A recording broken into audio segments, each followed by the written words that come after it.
Vous est-il déjà arrivé de regarder une voiture en pensant qu'elle était super cool, seulement pour vous rendre compte qu'en fait vous ne pourriez jamais en avoir une, parce qu'il s'agit d'une voiture interdite, pour une raison ou une autre?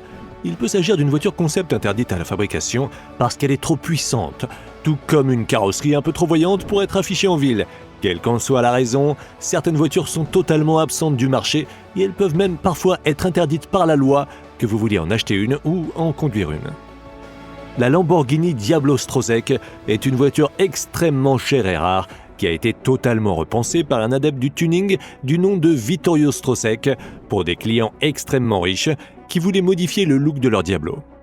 Le pare-choc avant a été remplacé par une version plus ronde par rapport à l'original, les feux avant ont été remplacés par d'autres pièces, tandis que 2 unités polyellipsoïdales ont été installées à la place des phares escamotables.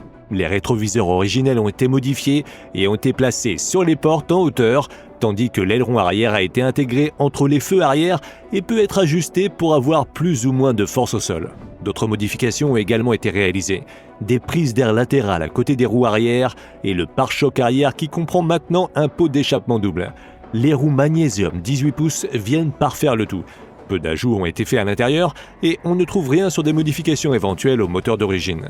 Strosek n'est de toute façon pas connu pour modifier les moteurs, il ne s'occupe en général que de la caisse et de l'intérieur. Mais alors, pourquoi cette voiture est donc illégale ? Certains d'entre vous l'ont peut-être deviné maintenant, cette voiture n'est pas interdite parce qu'elle est trop rapide ou trop puissante. C'est plutôt à cause des rétroviseurs positionnés de manière étrange et des feux transformés qui rendent cette voiture dangereuse et illégale à conduire sur les routes des États-Unis. Par contre, vous pourriez peut-être en apercevoir une en Europe. Les voitures qui consomment énormément existent depuis bien longtemps. La Volkswagen XL1 était l'une de ces voitures concept qui avait trouvé une solution idéale à ce problème.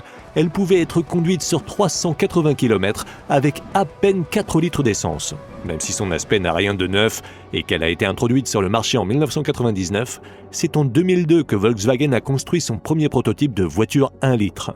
C'est un modèle qui est plus long, plus bas et plus large, avec 1,7 m de large et 1,2 m de hauteur. C'est même plus bas qu'une Lamborghini Gallardo Spider. Sa forme est filée, sa surface frontale réduite et ses persiennes actives rendent cette voiture très aérodynamique, avec un coefficient de traînée de 0,186 CD. Mais alors, comment fait-elle donc pour faire autant de kilomètres sur aussi peu d'essence ? La XL1 est un véhicule hybride avec un petit moteur électrique de 27 chevaux qui est imbriqué entre 2 autres moteurs diesel double cylindre de 0,8 litres avec une boîte manuelle à 7 vitesses à double embrayage. C'est une voiture qui pèse à peine 795 kg, soit 90 de moins qu'une Lotus Elise. La majorité des panneaux de la voiture sont faits à partir de plastique carbone à fibre renforcée. Tout cela contribue au fait qu'on doive moins forcer sur les moteurs.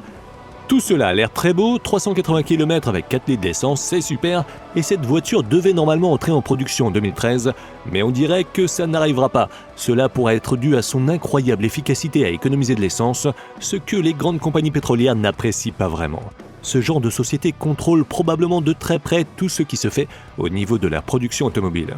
Vous avez peut-être déjà vu ces minuscules modèles de voitures smart sur la route, et vous vous êtes peut-être déjà demandé comment un tel véhicule pouvait être autorisé à rouler.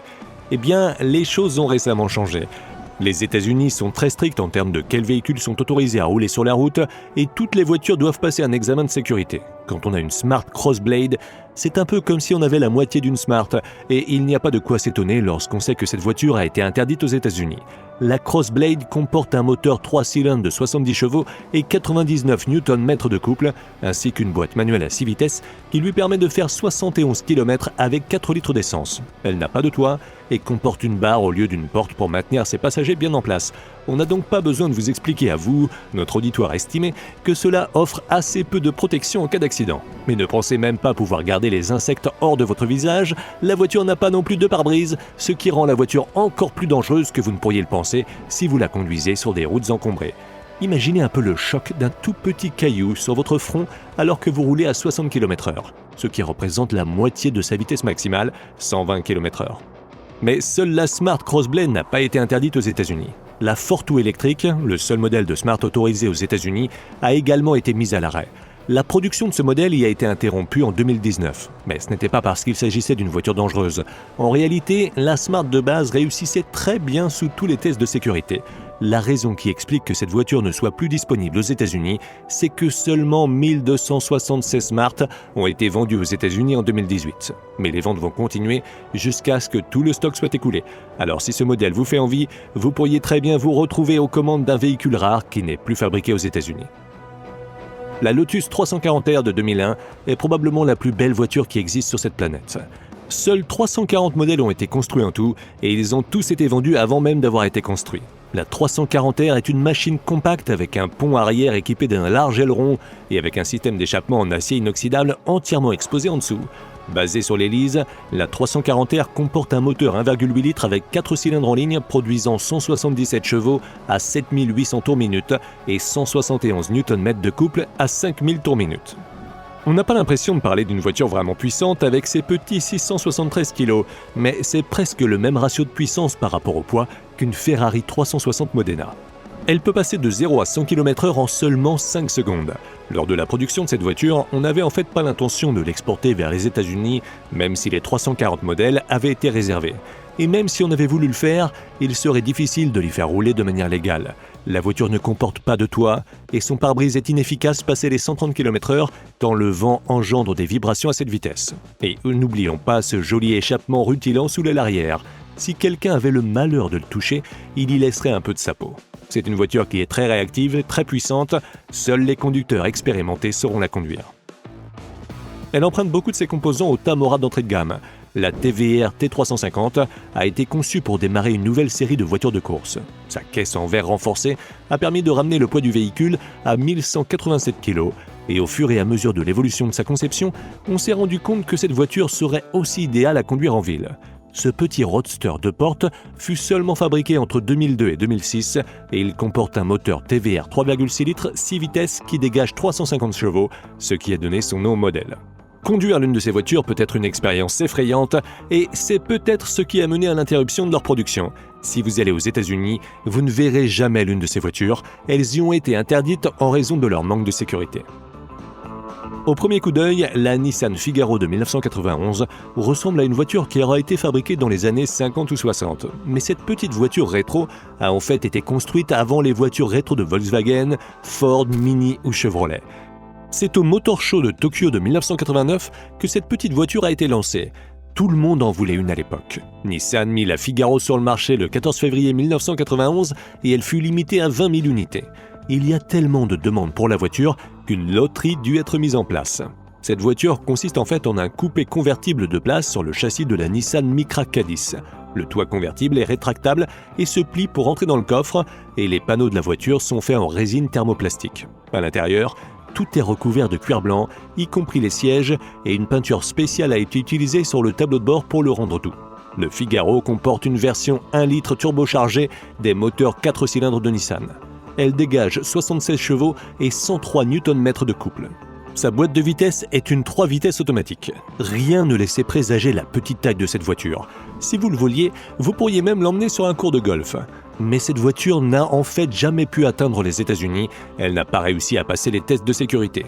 On peut deviner que les crash tests n'ont pas été une réussite vu sa taille. Il reste que certains concessionnaires pourront en importer une pour vous pour 20 à 25 000 $. Ne vous attendez pas à pouvoir faire les papiers, mais si vous êtes comme Jay Leno et que vous aimez avoir des voitures dans votre garage, alors cela reste possible. La Jaguar XJ220S de 1993 est une machine absolument sublime. C'était l'une des voitures les plus rapides des années 1990 avec son moteur V6 3,5 litres à double turbo, capable de dégager 680 chevaux et 713 Nm de couple, rien que ça.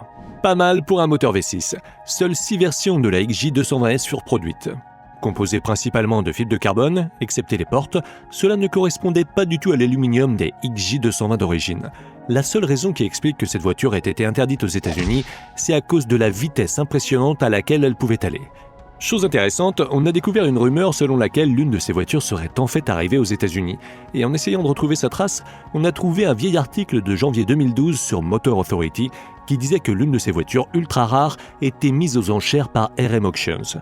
Le propriétaire avait fait faire des travaux sur sa voiture, dont un système d'échappement à 20 000 $ installé par un expert venu tout spécialement d'Espagne. Il faut bien faire quelque chose de son argent quand on en a trop. On dit que cette voiture aura été estimée entre 225 et 300 000 $. Tout cela signifie que quelque part aux États-Unis, quelqu'un pourrait bien conduire une Jaguar XJ220S illégale. Nous espérons que vous avez aimé cette vidéo. Laquelle de ces voitures est votre préférée? Si vous connaissez d'autres voitures qui devraient être sur la liste, alors dites-le nous et nous pourrons en parler la prochaine fois. N'oubliez pas de vous abonner et d'activer les notifications pour être le premier à être au courant lorsqu'une nouvelle vidéo sera disponible. Merci d'avoir regardé cette vidéo et à très bientôt.